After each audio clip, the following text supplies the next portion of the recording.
നിങ്ങൾ ഓർക്കുക, ഇവിടെ തന്നെ വന്ന് പ്രസംഗിച്ച മൗലവി അദ്ദേഹം ജനങ്ങളെ കബളിപ്പിക്കുന്നത് കേട്ടോളൂ. നമ്മൾ 4 മദ്ഹബിന്റെ ഇമാമിങ്ങൾ പഠിപ്പിച്ചതനുസരിച്ച് ഇസ്ലാമിന്റെ കർമ്മങ്ങൾ ഉൾക്കൊണ്ട് ജീവിക്കുമ്പോൾ നമ്മുടെ നാട്ടുകാര് ബഹുമാനപ്പെട്ട മുഹമ്മദ് ഇബ്നു ഇദ്രീസ് ശാഫിഈ റളിയല്ലാഹു അൻഹുവിന്റെ അവിടുത്തെ കിതാബുകളും അവിടുത്തെ ശിഷ്യന്മാര് മുഖേന നമുക്ക് ലഭിച്ച കിതാബുകളും സ്വീകരിച്ച് ജീവിക്കുമ്പോൾ നമ്മൾ പറയും ഇവര് ഇമാമിങ്ങളെ സ്വീകരിക്കാത്തവരാണെന്ന് പറയും. എന്നാൽ ഇയാൾ നാദാപുരത്ത് വന്നിട്ട് പറയുന്നു ഞങ്ങൾ ഇമാമുകളെ തള്ളുന്നു എന്ന് വെറുതെ പറയാണ്. ഞങ്ങൾ ഇമാമുകളെ തള്ളുന്നവരല്ല. കേട്ടോളൂ, ഞങ്ങൾ ഇമാമിങ്ങളെ തള്ളുന്നു. ഓ സലഫിക്ക് ഷാഫി ഇമാമിനെ കാണാൻ വിവരമുണ്ടല്ലോ.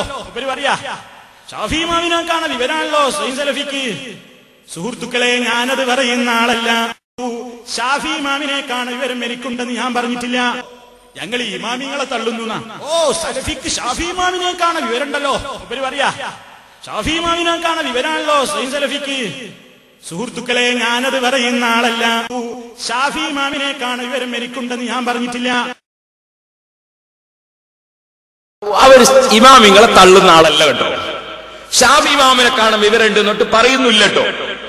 എന്നാൽ മുജാഹിദ് സെന്ററിൽ പ്രസിദ്ധീകരിക്കുന്ന ഇസ്ലാഹി പ്രസ്ഥാന ചരിത്രത്തിനൊരാമുഖം എന്ന ഈ പുസ്തകം ഇതിലതാ എഴുതുന്നു, ഈ ലോകത്ത് ഇസ്ലാമിനെതിരെ ഉണ്ടായ ഏറ്റവും വലിയ നാശം എന്താണ്?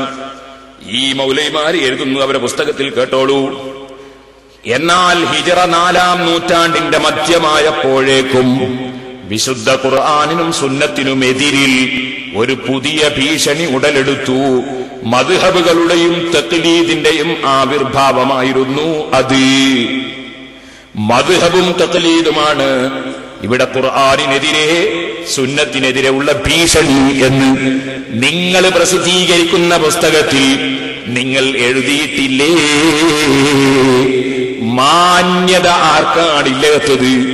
എന്തൊരു കളവാണ് പറഞ്ഞുകൊണ്ടിരിക്കുന്നത്. നാദാപുരത്ത് വന്ന് പ്രസംഗിച്ചിട്ട് ജനങ്ങളെ അതാ തെറ്റിദ്ധരിപ്പിക്കാൻ, കബളിപ്പിക്കാൻ ശ്രമിക്കുകയാണ്.